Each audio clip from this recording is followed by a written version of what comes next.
Ah, hi. Ay,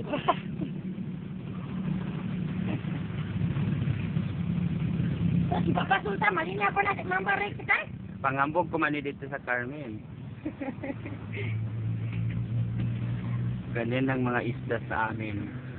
Puro matataba yan. Tilapia yan. Galing sa sespan ko. Yan. Ito yung mga kapatid ko.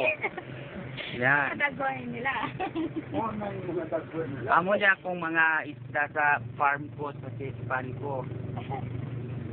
Ito lahat. Yan. Yan. Malalaki yan tilapia. Yeah.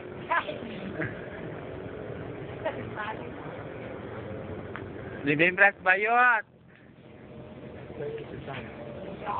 I-upload ko ito sa Facebook, Day. Sa Facebook, o pwede rin.